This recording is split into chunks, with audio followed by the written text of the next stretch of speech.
Hello and welcome to the Arena Sports Show. My name is Clauiee Grace Mpanza, and if we had to theme today's episode, we have to, of course, take Maya Angelou's poem where she writes, "Still I Rise."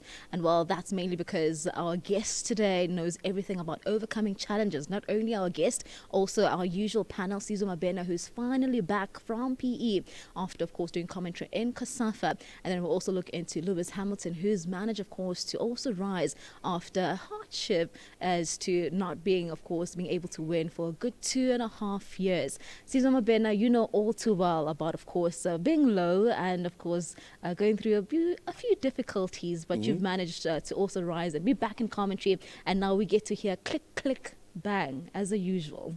Yeah, few click, click, bangers out in Port Elizabeth or Quebec over the last couple of weeks, especially in the last match days. But yeah, in the time I was away, missed watching games, or working games rather. It was difficult to watch games and listen to other commentators, especially in the good matches, and not want to be a part of it. So it inspired me to get back quicker. What about those people that sounded like you now and again? How was that? I never heard one that sounded like me. Really? It can only be one, really. You know? Only one, Yeah, Mabena. It's good to have you back. Influencer, as you can tell, Matlatin is not with us today, but the show must go on, and a lot has been happening in the world of sports. So let's quickly find out what's happening in your top stories.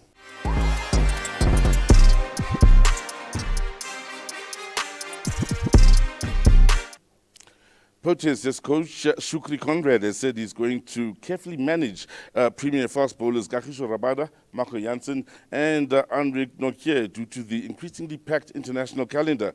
Proteas coaches are faced with the realities of a schedule in which it is impractical and simply naive to try to prioritize one format of the game over another. Kaizer Chiefs marketing director Jessica Motaung says high-level discussions are continuing with the legendary goalkeeper Aubrey Modiba about his future role at the club. Amakosi held a celebratory event at the end of last season to thank Modiba as one of the most decorated players, but his role at the club has not been fully clarified and remains anyone's guess. Though they secured initial bragging rights by winning the first 2 tests against Ireland at Loftus, the Springboks need no reminding that a higher standard will be required again. World champions will know better than anyone that Ireland will come back harder for revenge in the second match at a packed Durban, which is expected to be high octane.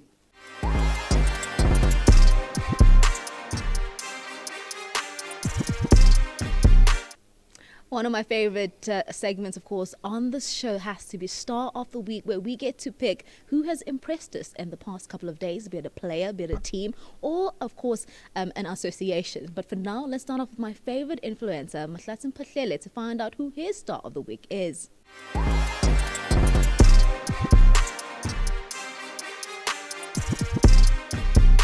Good day.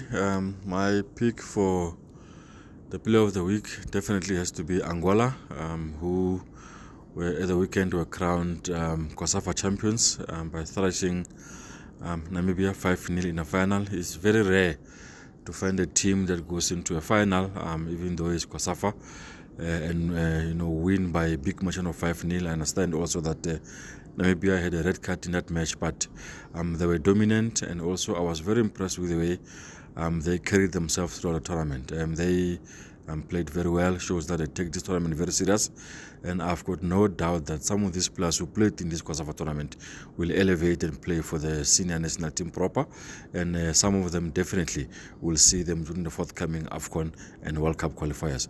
Kudos to Angola. They are my player of the week.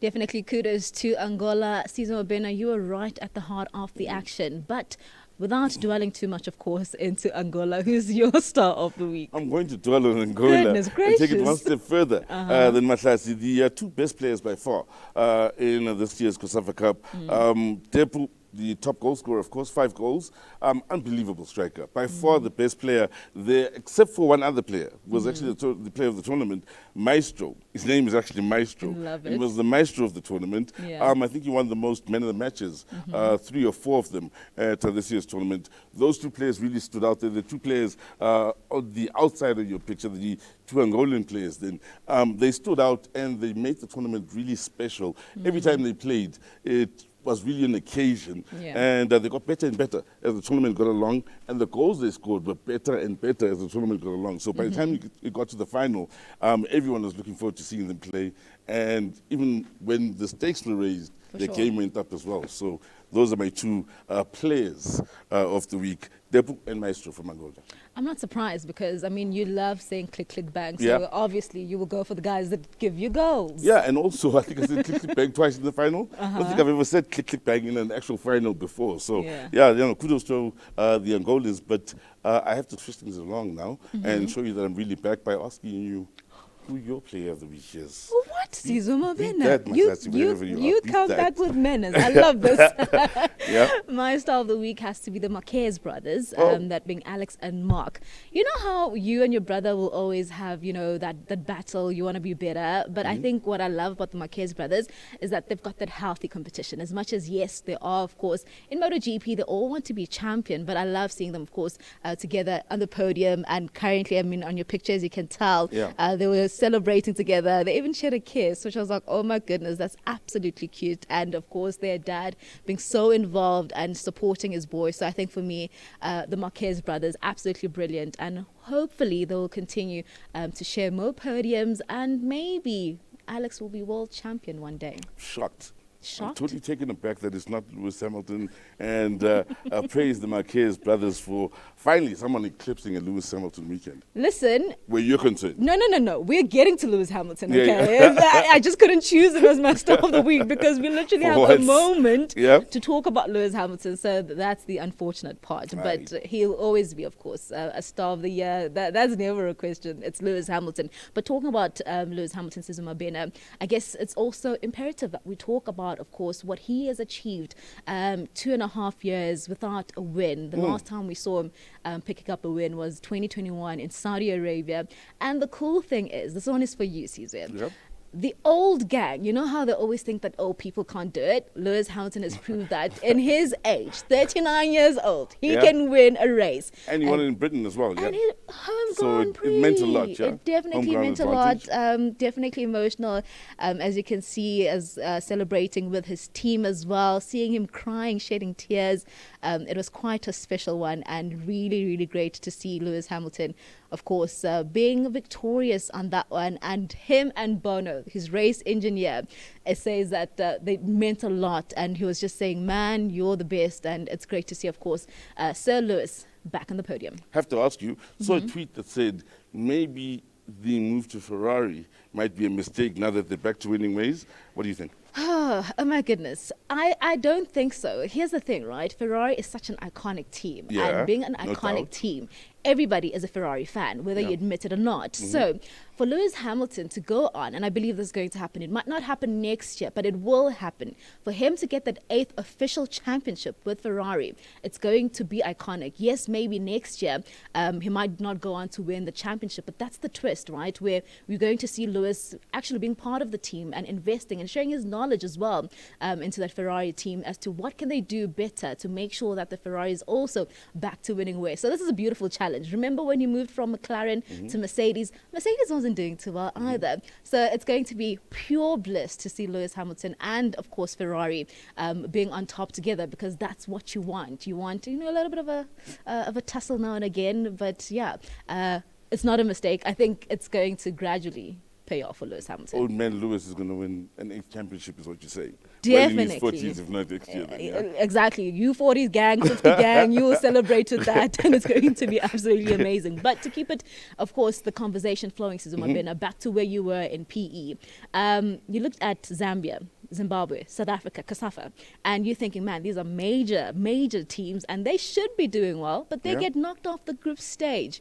Why was that? What happened? Where did they get it wrong? Full of surprises, this COSAFA. Yeah. Zambia went into it looking to make history by extending it to 8 wins, and the most, of course, and also looking to be the first side to win 3 in a row, COSAFA Cup championships. They went out group stages, no goals scored, no win. Bottom of their group. Big shock. Losing out to Kenya, the guest side from the East in the opening game, and really just not finding themselves arriving the day before the tournament, the evening before the tournament, and they just didn't hit the ground running. Zimbabwe came back after a few years out, of course, suspended. Yeah. They arrive.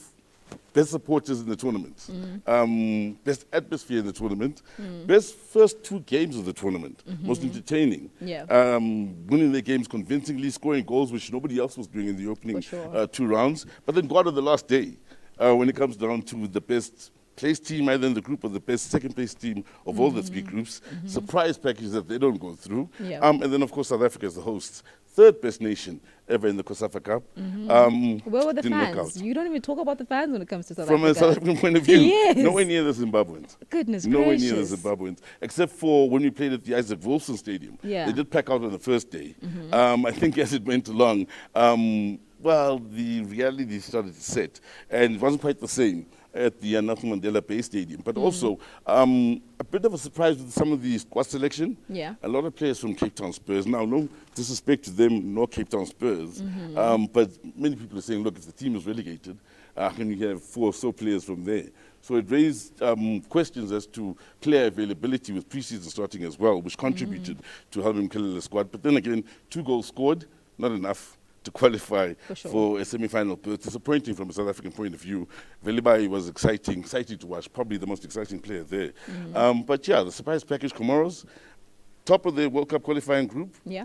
Best Comoros showing ever. First side to get to a semi-final. They got to 4th place, first time ever for Comoros. And of course Angola, as you heard Mahlatsi, absolutely outstanding. They were the best team by far. And also a low-scoring tournament. Yeah. First 8 games, 7 goals scored. So the goals only came later on in the knockout stages, but they were exciting then. Thank you so much for that commentary, Sizwe Mabena. Commentary. Yeah. Wow.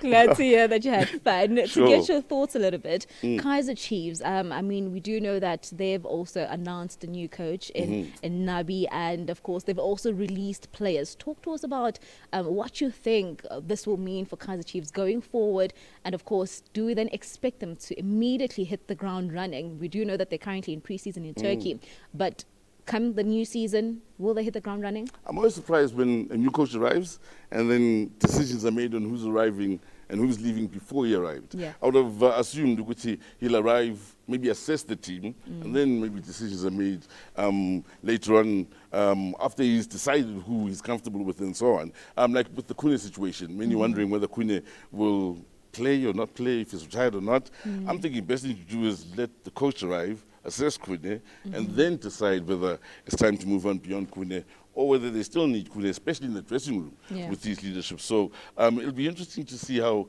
Chiefs fare going forward. But hitting the ground running, no, I think work in progress. We're looking at a year or 2 before they get it right, I think. All right, so on the flip side, we have one of my favorite postmen who always delivers. Listen, he makes sure, Mahlatsi Mphahlele always says that he's one of the best players in terms of inverting, and he joins us on the flip side. But for now, Mabena, you talk about excitement in terms of course, finding more clarification for Itumeleng Kune. So let's find out what Willard Katsande has to say and Jessica Mutawong.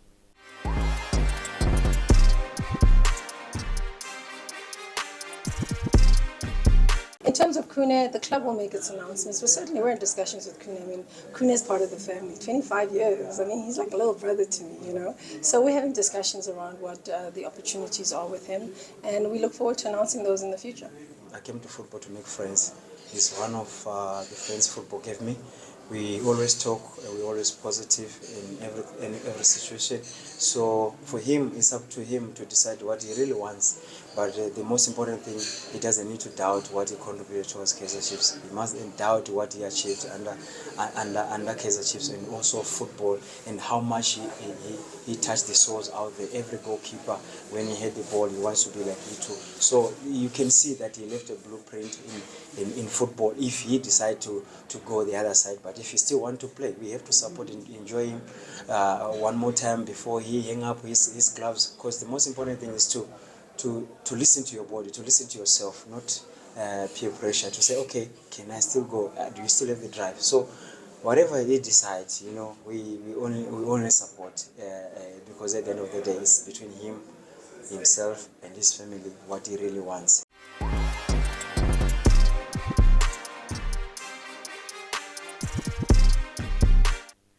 My favorite postman joins us now, Aubrey Modiba, who is, of course, a four-time DStv Premiership champion, Nedbank Cup, MTN 8, and the African Football League. Man, accolades upon accolades. Love it for him. Aubrey, thank you for joining us. How has pre-season been? And, of course, before pre-season, holidays. I know it's been great, but I didn't go anywhere, actually. I was home with family because I haven't spent time with them, so... Yeah, it was a busy season last season, so yeah, this time I was like, let me go see them and spend time with them because I really missed them, and it was nice and refreshing being at home, seeing friends and family. And yeah, I think today was my first day, so yeah, it's been going great and looking forward to the new season.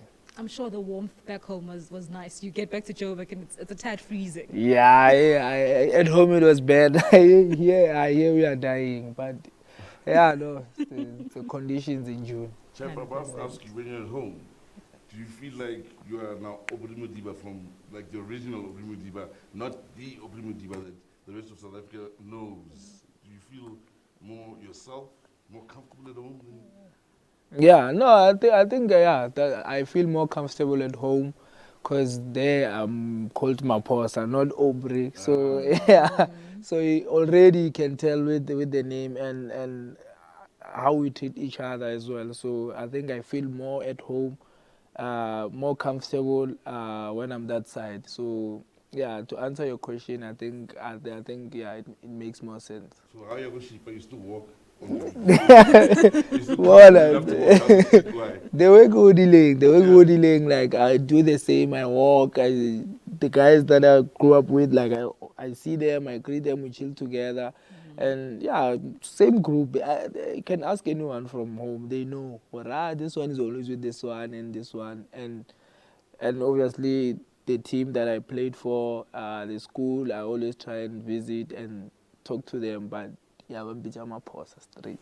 I like that. Yeah. Show my boss. Talk to us about the treatment, right? That's one thing that footballers currently are getting right in terms of making sure that you're still staying fit. I saw you bumped into Jackson Mabokwane at the gym. So talk to us about staying fit even while you're on holiday. Yeah, I think it's very important to stay fit so that when you resume preseason, like our team go zero. Because it's always an issue to do that, and obviously new players are coming in, new philosophies and everything, so you need to make sure you're ready, physically, mentally, for the new season. So yeah, I bumped into Jackson at home at the gym, and I was like, no, we should gym together. I was like, why not? Then people started joining us and it was fun, so like we kept on doing it almost every day. So yeah, it was fun for us because we were not really putting ourselves under pressure, but we were just toning down and making sure that we stay fit for the new season. So to pick up on the new players and the changes, we do know that currently at Mamelodi Sundowns there's also technical changes. Talk to us about, of course, those changes and how it looks. I mean, I know it's your first day, but at the same time, you've known Coach Steve Kompela for quite some period of time. So talk to us about those changes in terms of the technical aspect, and of course, and how the gents are feeling. I mean, first day back at work for you. How's everybody doing? It's nice to be back. It's nice to be back with the guys. I miss them, I guess. So it was nice to see those faces again. And obviously the technical changes, everyone knows. And there was nothing we could do. We've worked well with Coach Rulani. did well. We pushed. The relationship we had with him was something else. It was more like brotherhood or fatherhood, like he was there for us. And the technical changes when they came, like, at the end of the day, we just have to do what we've been doing because we are professionals and we're here to do our job. So whoever is appointed or whoever is there, like, we just have to continue to do what we've been doing. I have to ask, when you received the news, like the rest of us, that Coach Rulani is parted ways with Sundowns, were you a little shocked at the news at first? And was there maybe a little bit of doubt or fear as to next season? Are you going to be able to accomplish the same things you did this season, this past season? Yeah, obviously, it's like, same as maybe a player that you were close with at the team and they announce that this is probably that player is leaving. Like, you're going to get shocked. You're going to be in disbelief to say, oh, is this guy really going, or like what's happening? And obviously until they had to confirm it and they were like, he's no longer with us. And yeah, we were shocked because probably we didn't see it coming. So yeah, it was more of a shock to most of us. Have the relationship you had with Coach Rulani, what he did for your career and your football growth, can you tell us more about that, what you learned from working with Coach Rulani? Maybe it was a bit different from your other coaches. Oh, I learned a lot. I think 4 seasons with him at Sundowns. I learned more like football goes hand in hand with like life. Like, you must treat it as if like your life. The way you treat your son at home, the way you treat your family, like more things that are happening in football are also happening in life. I think those are the things that I've learned a lot from him. It was not just only football. It was like family orientated. That, like I said, brotherhood could call him, to ask for advice other than football or football as well, and you still try and help you to be able to overcome those challenges. And besides football, I think I've learned a lot, and he made me a man I am today, and how to take care of my little family that I have, and I think he's played a big role in terms of that. Do we add corrections to the list? Because I know corrections are a big term at Mamelodi Sundowns in terms of analysis as well. Yeah, no, yeah, the corrections and yeah, I think we ended up enjoying them because they made us better players. Like, I don't want to lie, they made us better players. Yeah, because when you come across the same situation that we corrected in the morning, you already know, okay, I've been in this situation, and probably the coach said, next time I must do this and that. And then, like, you improves your game to the next level. So yeah, those were fun though.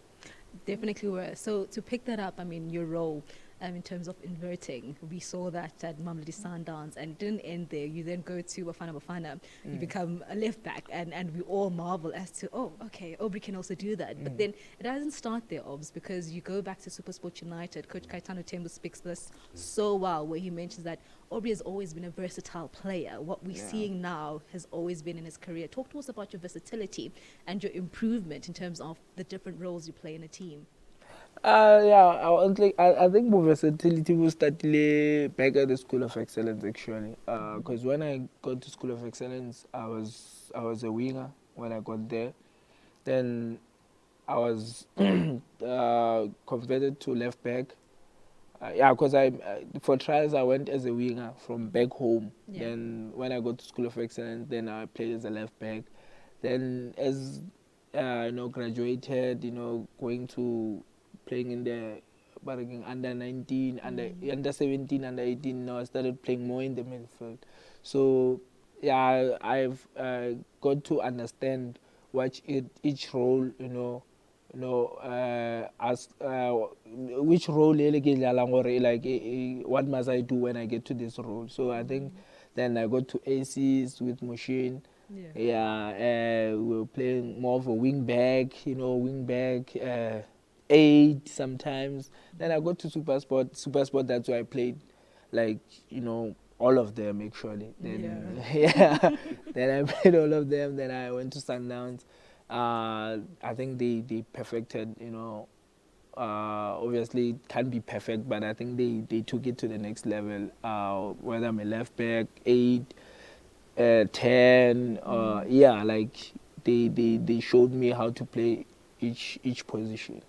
I want to talk about that because when you got to Mamelodi Sundowns, a lot of people thought that perfect guaranteed start, you're going to start, but that wasn't the case. And I remember you and I were talking about it, where you're like, man, I'm not starting and I'm not used to this. How was that period for you? And also, working your way towards the starting 11. That was probably one of the difficult moments of my life. It was difficult because from coming from Super Sport, like I was playing week in, week out.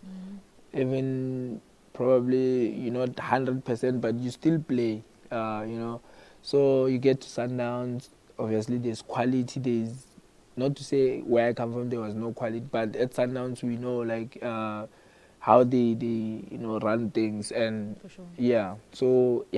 like probably few players in my position, and it was difficult to break in. Then it was difficult. I remember this one time for the first time, give a 20-man squad. You're going home. No, for the first time. 20-man squad that goes to camp. At Sundowns. Probably I was driving 60 to home, like 60. Like, So I wanted to cry. Like, I was like, wow, it's just says, like, why did I leave? Why did I come here? Like, all those things. Like, you start questioning yourself and your ability.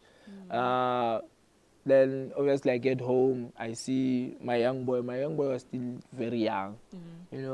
Happy to see me, excited. And I was like, okay, there's more to life than, And for me, like, I've just signed a 5-year contract. So this is my first year.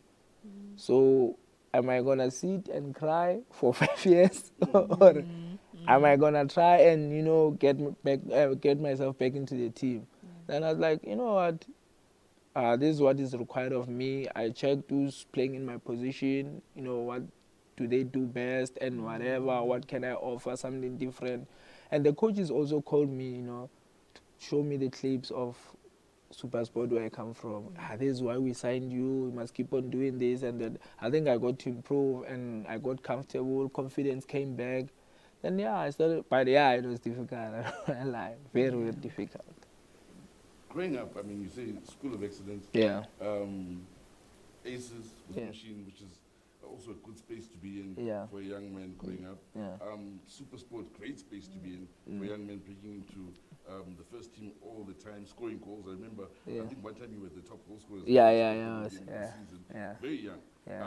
When you got to Sundowns at training, your first few trainings before the season starts, did you realize, hey, here, I'm going to have to up myself. The standard is a bit higher, just in the quality of players that's around me. Was it the reality check? It was, because first of all, it's announced the intensity. The session, like, they treat the session as if like it's a game, and probably where we come from, we're more comfortable. Like, even if you don't train at your best, you don't give it all, either way, probably you're gonna start over the weekend. Then you get there, the intensity is high. Everyone is fighting to start or to be in the team. And you'll be like, I hear it's gonna, and the quality of course, because they used to tell us everyone has got quality, but the work rate, how you can help the team, value, how you gonna add value to the team, like those are the things that probably keep you in the team. So I was like, I need some reality check in terms of that, and it was difficult when I got there. It was very, very difficult for me. So then, to pick that up, Obs, I remember Donna mentioning that when Coach Bizimana was still coaching them, that he mentioned that your teammates are not your competition, but your teammates are the people that are going to better you, and you need to work together and figure out what is that guy doing better, and I need to do that better. But it's a healthy environment, and I know that some of your teammates are actually also some of your friends. What's the conversation like between your friends and your teammates, where also in terms of improvement, to say, but Debza, you could do that better, or Yeah. perhaps Grant. I Yeah. think you lacked at that game. How Yeah. is that relationship like? No, our relationship is like that. I don't wanna lie. I'll make an example. When Debza came to Sundowns, because I came first. Even he went through the same thing. He wasn't playing. Obviously, from SuperSport, it was a big signing, big name, and he got to Sundowns. He wasn't playing, so it was difficult for him. You know, we used to have this kind of conversations because I was like, you know what? I think the same thing happened to me, and I know how you're feeling. For sure. You know, because I've been there. So the only thing for you is to like fight, because you just got here and probably you don't wanna, you know, go back, or like you want to elevate your game to the next day. You want to play Champions League. You want to, you know, be a regular at Bafana. So we had these conversations. Even Grant, when he got there, you know, we had these conversations, and our relationship is like that. Like, we are honest with one another where we have to, and arukwatelani, like, we like, oh, okay, Aubrey has a point. Debza, maybe I would say, hey, Debza has a point, Grant has a point, or whoever has a point. And like, our relationship is like that. We build one another. You can see even with the foundations and everything, like, we try and elevate each other, you know, to the next level. So yeah, our relationship is like that. Did it help for at SuperSport? You were there, Grant was there, Yeah. Debza was there, Mbuli was there. Yeah. Because I used to watch you guys. I watched you guys a lot when you guys walk out Oh yeah. to go inspect the field Yeah. before you warm up. Yeah. Yeah. Stadium. Usually I see you guys as that group of youngsters. Yeah. The Anyway, Zeta that boys. thing- Zeta boys, Yeah. yeah. It's now the same group at Sundowns. Yeah. You guys were young but playing regularly. as Yeah, SuperSport. yeah, yeah. And the fact that you guys were that good, that talented to play that regularly as SuperSport, to move across to Sundowns, it's almost like, I don't want to say a promotion, to disrespect SuperSport, but a step up. Did it feel good to move along with your friends? Maybe not at the same time, but Yeah. to have the same group of friends that you grew up with. And funny enough, like, from that group, I was the first one to move. Yeah. Then I got there first. I faced whatever challenges I faced, and I think Grant came, after. Grant came after. Yeah. So yeah, obviously, and we could still like meet even, you know, when they were still at SuperSport, and we are probably I was this side, and yeah, we still meet, and they would ask me, how is it at Sundowns, and I'll try and convince them, hey Majida, I know, but like, you should come, because you know.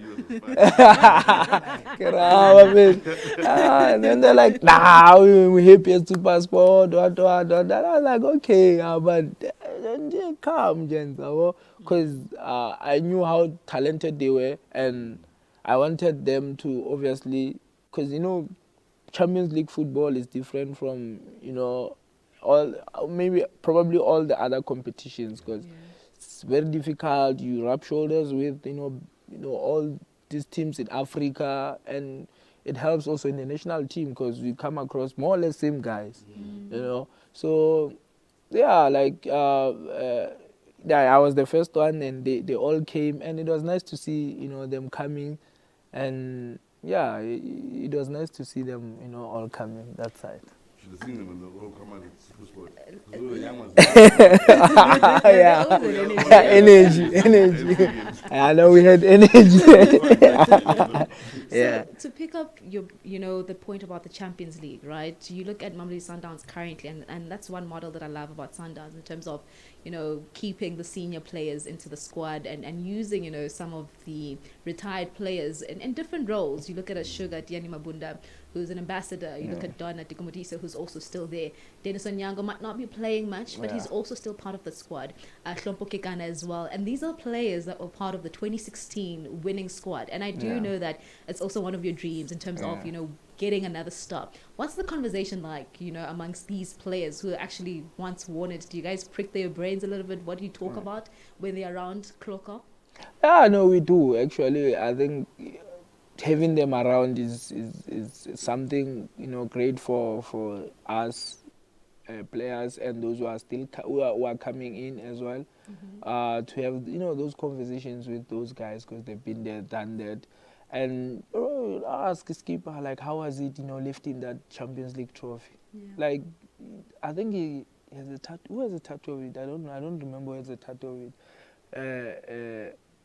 Like, if you can ask him, he'll tell you that was the best experience of my life. That was the best moment of my life, lifting that Champions League trophy. And, having that dream as well. So, Luana, you want that best moment of your life. Because, we used to watch, when I was growing up, we used to watch Abu Al-Akhli and these other teams winning Champions League. Even though at that time probably didn't understand what was going on, but as you grow up, you start understanding. You see them, lifting that Champions League and having to watch them also in 2016 lifting that. I think that was like I had. Yeah. Because I was because I felt as if like I'm part of the team, because that's a big competition to win in Africa, meaning like you are the best team in Africa. For sure. So yeah, we do have these conversations with them, and we wanna be part of history as well. Talk about the youngsters. You talk about the young players. I know that Sizwe Mabena is also one that is very close to you. Yeah. To borderline little brother. I've seen you guys interact. Talk to us about that relationship with the youngsters, and of course grooming them and making sure that they also paving the way and making sure that they step in the right way. No, I think the environment we created, especially at Sundowns, it accommodates everyone. The youngsters, they be able to express themselves and be themselves, because sometimes it's not nice being reminded every day or like you're not gonna probably grow, because like you need to let him be himself. Run around, enjoy or laugh or whatever, so that TikTok he can. As well. Yeah, because he loves TikTok. So that he can enjoy and be himself, and so that he can be free, comfortable, and it will show on the pitch as well. Because if you are free, comfortable, confident, it shows on the pitch with the way you play. So yeah, we try and groom them, make sure that they're humble and they help us, because these are the future, our future, Bafana Bafana players, future Sundowns captain probably or something, or he can play abroad, I don't know. So these are the guys that we try, because we also had the same experience growing up. They pushed us. That's probably where we are right now, and with the probably longevity, because we've been playing for so long. So it helps, and yeah, it's nice to see, especially Mabena, because the way he dribbles, the way he shows he's confident, he's got that support from the guys. Telling Clauiee, can't go wrong with Mabena in football. He's the only bad observation. The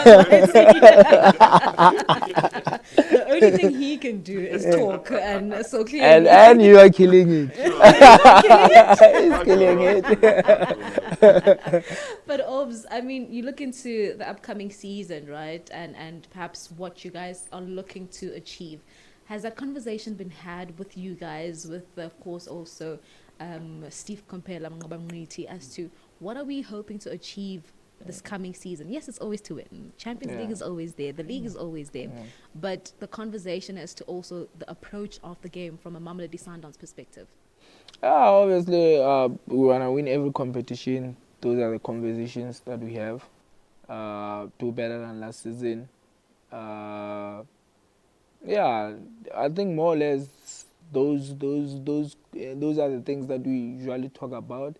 And like I said, today was my first day, but you could really hear like what's the plan going forward, in terms of probably doing better than last season, playing in, not just playing but winning probably all the competitions and creating those chances for ourselves on the field, conceding less.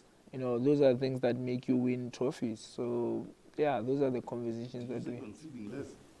Yeah, like. What, conceding like 6 goals, like 6 goals. Has to be less than that.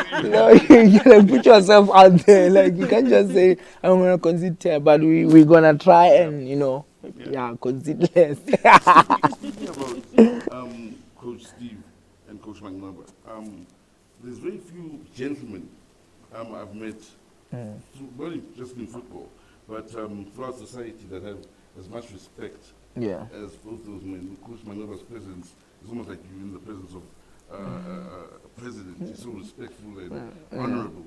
Coach Steve inspires with everything he says. The way he conducts himself is like a gentleman as well. What's it like working with men that garner so much respect, just from society in general? They're great people, those people. Yeah, no, and also what they've done in South African football, you can take away that they've been successful from wherever they've been, and yeah, it rubs on us as well, to have that, stature going into the pitch, be like, yeah, no, these are like serious people, and we mean business. Yeah. So having people like that around us, I think they gonna help us to take our game to the next level, in terms of probably behavior, how we conduct ourselves, and yeah, it's gonna help us in the new season, and hopefully we can have a great success. And what's the conversation like in terms of your competitors, right? Because we just spoke to Lebogang Manyama, who is the assistant coach at Cape Town City, and you had a little bit of a chuckle saying, no, we'll see you go fielding, right? But how is that like? Because I'm sure you've got mates from other teams as well, talking about this new season ahead. Yeah, Coach Rada, we call him Coach Rada because we played together at ACs. Yeah. So we played together at ACs, and he's one of few people who guided me. I'm not gonna lie, I'm not saying this because we're speaking about him, but he used to tell me like, when I was roster, like, you need to do this, you need to do that. You see, probably used to speak about Coach Mushin. Coach Mushin, helped me to do this, to be there. Like, try and like he also helped me, when he got to ACs, because he could see the potential, sure. and like obviously probably I was very humble because I'm not out there, like especially on the field or in the change room. So I'm reserved and stuff like that. Probably he saw something in me, but he's one of few people that really helped me. And yeah, we do have mates. I do have mates at Pirates. We're like, no. Now this season we're gonna compete for the league. Yeah, this season we're gonna those are the competitions that we have. And I'll be like, no, because we also want it as well. We want to defend our league. We want to, like I said, do better than last season. Yeah, but MTN8, Netbank, Plague Label, Champions League. So yeah, we do have those conversations already. Are there some teams where you like waiting? Because last season, let's say Netbank Cup final, we owe you one. Were you thinking next season? I hope to meet Esperance again. Maybe Galaxy again. We owe them as well. You know what I mean? Some teams where you like, no, there's a rivalry now. Yeah. No, I get you, but do we have those conversations? I think sometimes we do. Like, that like what happened in the AFL, we beat Pedro. Yeah. They beat us, when was it? I think 2021 in the quarterfinals. Then we beat Al Ahly. Yeah. They beat us, I think, the following season in the quarterfinals, and we beat Willard. Yeah. They beat us previous season in the Champions. I'm talking about Champions League. They beat us in the Champions League semi-finals. So we beat those three teams to win AFL. So yeah, sometimes we like, no, we want this team because they knocked us out last season. So now we want to show them, like, now we must make sure it's payback time. So yeah, sometimes but sometimes some teams will give you a run for your money.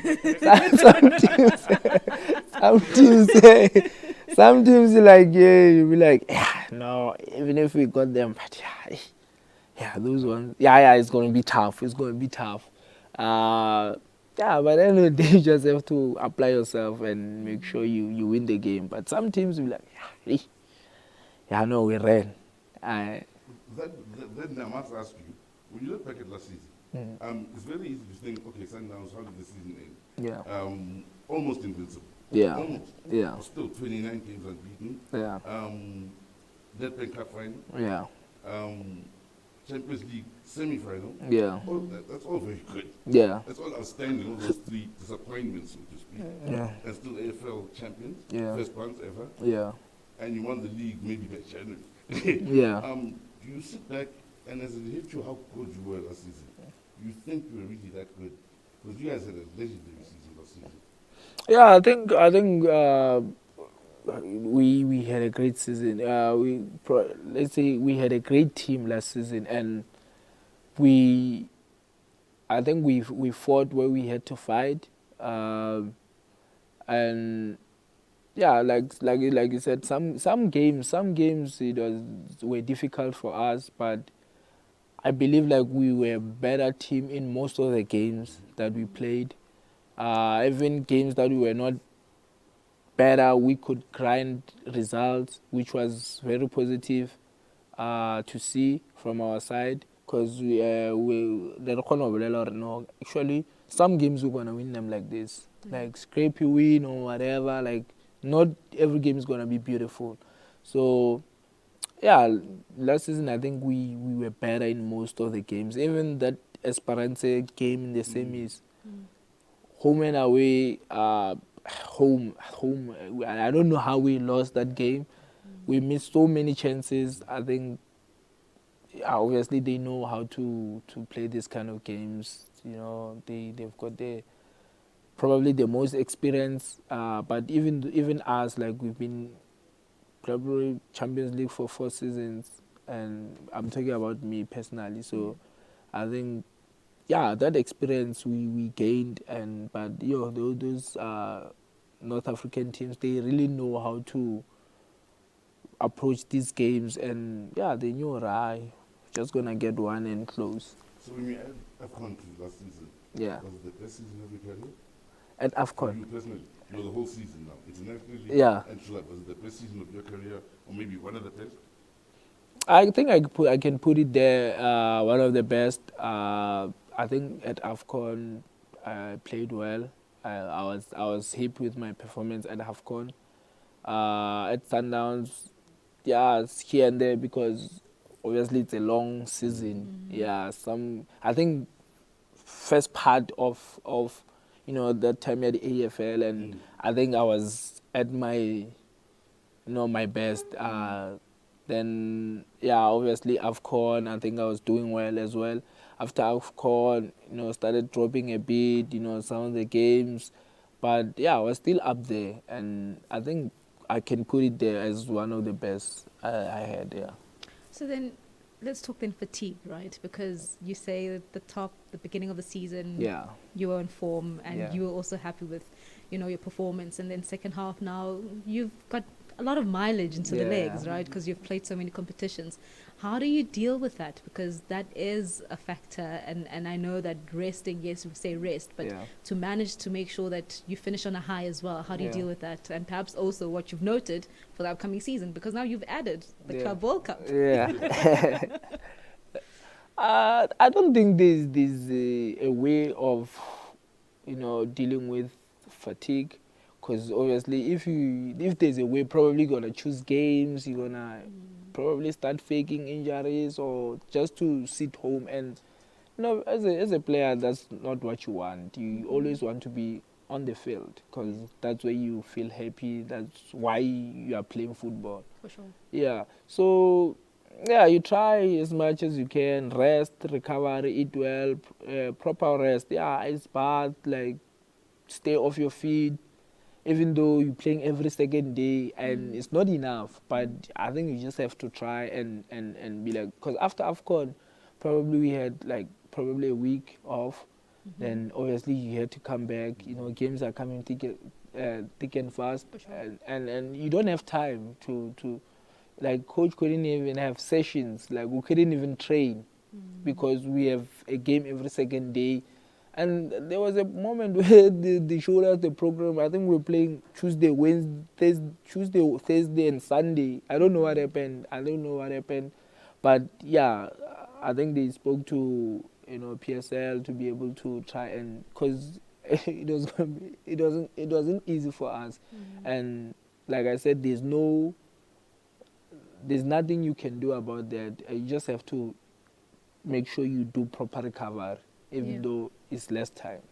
So part of the challenges, right? You play Champions League, there's VAR. You come to South Africa, there's no VAR. How do you guys handle that switch? And perhaps we do know that currently there are talks that VAR might be introduced in the league this coming season. Would that be a plus from your perspective? Yeah, I think who am I to say to be against VAR? I think especially what we saw in the AFCON, I think the VAR was something else. It was top. The decisions that they made, I think, like, they were very proper. I think if it comes, I think it will help us take our game to the next level.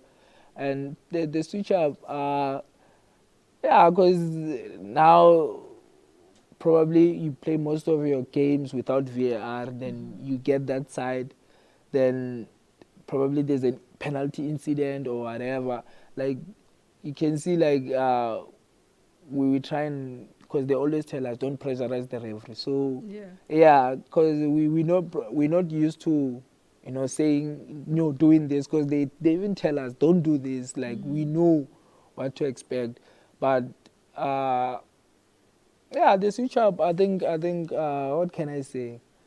Like, I think we just probably not really see it, because you're in a moment, you're in a game, and you be like, okay, I've seen this before, and when there's no VAR, probably just accept the situation. You know how you say you guys are told not to pressure the referee, not to do this, and so on, and that's VAR. The behavior of a South African player is different than the behavior of a North African player. Where they will pressure the referee. They will pressure you. They will do this. Time wasted. To frustrate you. How do you adjust to that? How was it like the first time you came across that? Was it so different from the way we behave as South Africans on the football field? How was it for you the first time, and how have you grown used to it as it's gone on? Because the best teams do.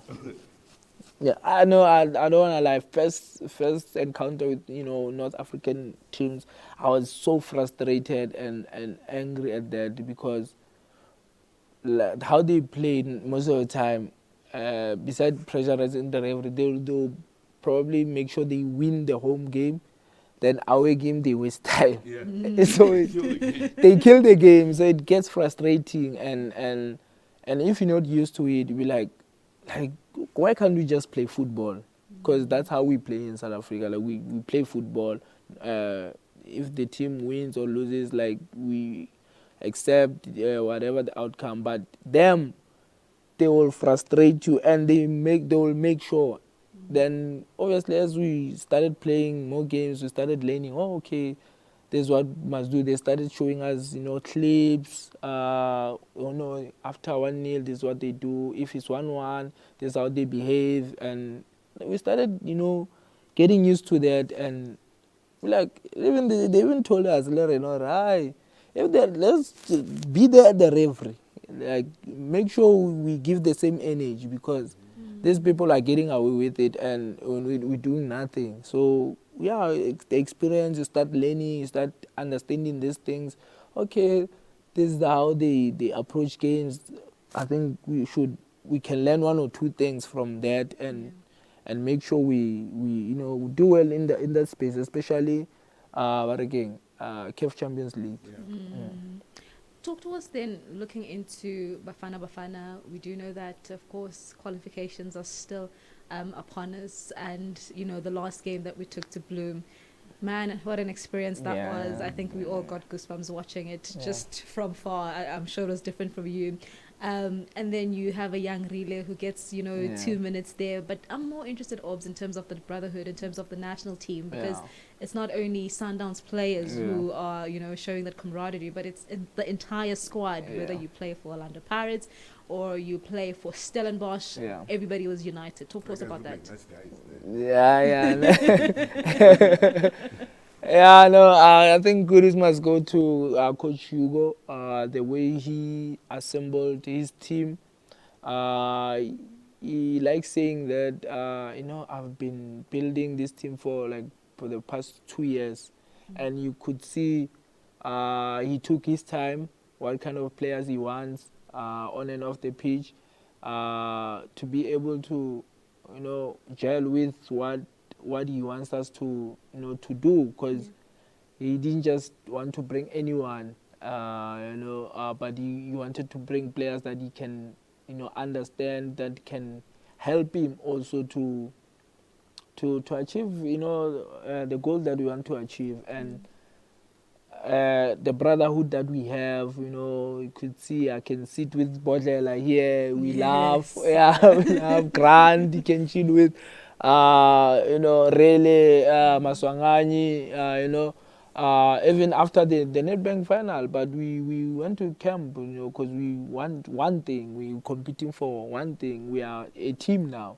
So, and how Debs and Ronza dealt with that Rele situation, towards the end, be like, give him, because Ronza went to the coach, and the coach is like I said, he built a team that, is very united and that he understands. And Ronza, for him to go and speak to him, say, put the young boy on, and they put him, all smiles when he came on, like he wasn't sulking or anything, because he knows already, probably this opportunity, somebody can cherish that moment, and he wanted to do that, and he's a humble boy.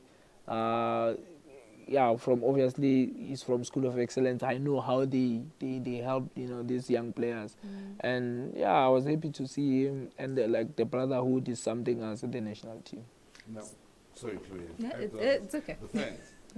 Everything special. Special, We haven't seen that from Bafana Bafana for a long time. But then also the fans at Sundowns. Special. Sundowns games. I think Sundowns fans make it special for you guys, especially in the big days.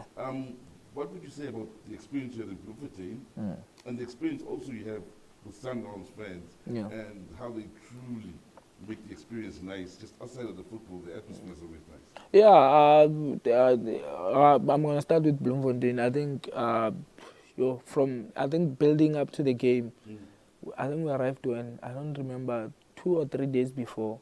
Like you could see from the airport, but these people, and the captain say, hey, let's support us, son. Let's support. And they came, the game was at 6, ne? I think at 3, the Nonalela Stadium already. Nice. Like you could see these people, they want to be behind us, they want to push us. And probably even the game could have went other way, but they gave us that extra boost, because when the score was 1-1, we still believed second half no, we're going to win this game. And we kept on saying, no, we can't lose this game, gents, because these people, they came all the way to support us. And it was cold. It was cold. And these people came all the way for us. So, gents, we can't lose this game. I think they gave us that extra boost. And even Sundowns players, the way they, especially Champions League games, the way they fill the stadium, the way they come, the way they sing, the way they cheers, they always give us that extra, something special. You could see in the AFL, even in the Champions League, because I think we haven't lost a game. We only lost now against Esperance, but we haven't lost in, I don't remember in how many games. We haven't lost a game. Sure, at home they try, they push us, they sing for us, even when it's cold, because normally Champions League, some games wow, it's this time of the where it's cold. So they're very special to us, and we appreciate them. All right, so before we wrap it up, looking into Bafana Bafana and the future, For the longest time, Orbs, I think South Africa was always negative about Bafana Bafana, but that change came, of course, through AFCON. Now, looking into the future, you feeling positives towards Bafana Bafana and, of course, going forward? Yeah, no, I'm very positive. I'm very World positive. Cup, yeah. Sizwe Mabena wants a World Cup. By Yeah, the yeah, way. no. I like. Well, no, we haven't played World Cup in how many years now? Yeah. Since 2010. And to qualify, exactly. I think We had to 2002 or host it, something. yeah. Yeah, so I think it's important for us to qualify for World Cup. Yeah. It's not gonna be easy. It's gonna be difficult.